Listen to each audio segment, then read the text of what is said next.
দেখুন গাইস, সবজি কাটছি। এই যে আপনাকে দেখিয়েছিলাম বাজার থেকে ক্যাপসিকাম নিয়ে এসেছি, এই যে লাল টমেটো নিয়ে এসেছি, এই যে বিনস সবজি।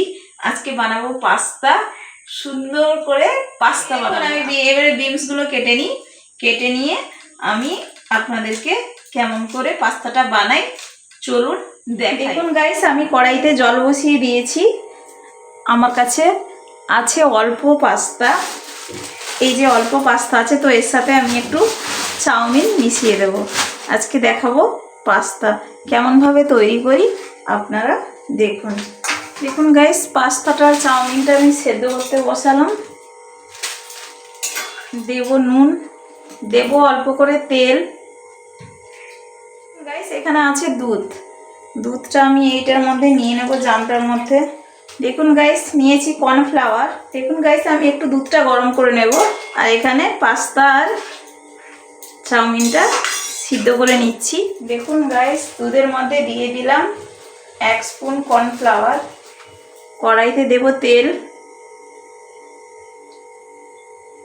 আপনারা ভাববেন এটা সর্ষের তেল, কিন্তু এটা সর্ষের তেল নয়, এটা সাদা তেল। দেখুন, কেটে রেখেছি রসুন দিয়ে দেব। দেখুন, এখানে বিনস, ক্যাপসিকাম আর গাজর কেটে রেখেছি। এবারে তেলের মধ্যে দিয়ে দেবো, টমেটোও দিয়েছি। দেখুন, সবজিটা প্রায় ভাজা হয়ে এসছে। দেব পাস্তা মশলা। দেখুন গাইস, পাস্তা মশলা দিয়েছি। এবারে দেব পাস্তাটা সেদ্ধ করা চাউমিনটা।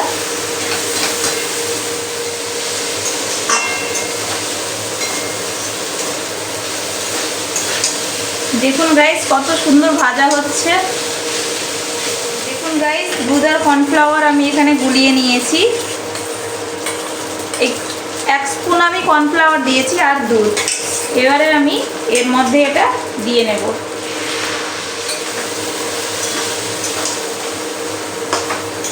কত সুন্দর লুকটা হয়েছে দেখুন। দেবো একটু সামান্য চিনি। দেখুন গাইস, দিয়ে দেবো আর একটা পাস্তা মশলা। আমি সার্ভ করে দেখাচ্ছি কেমন হয়েছে। চলুন গাইস, আমার ছেলেকে দিই খেতে, ওর সব থেকে ফেভারিট জিনিস ওটা। সোনা, দেখো কি এনেছি তোমার জন্য। পাস্তা? হ্যাঁ, তোমার ফেভারিট পাস্তা। দেখো, খেয়ে বলো কেমন হয়েছে।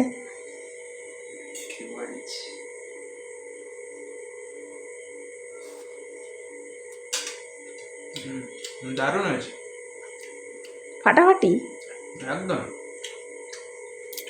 খুব সুন্দর হয়েছে। গাইস, আপনারা সবাই কমেন্ট করবেন এবং লাইক করবেন এবং বেশি বেশি করে সাবস্ক্রাইব করবেন। টাটা।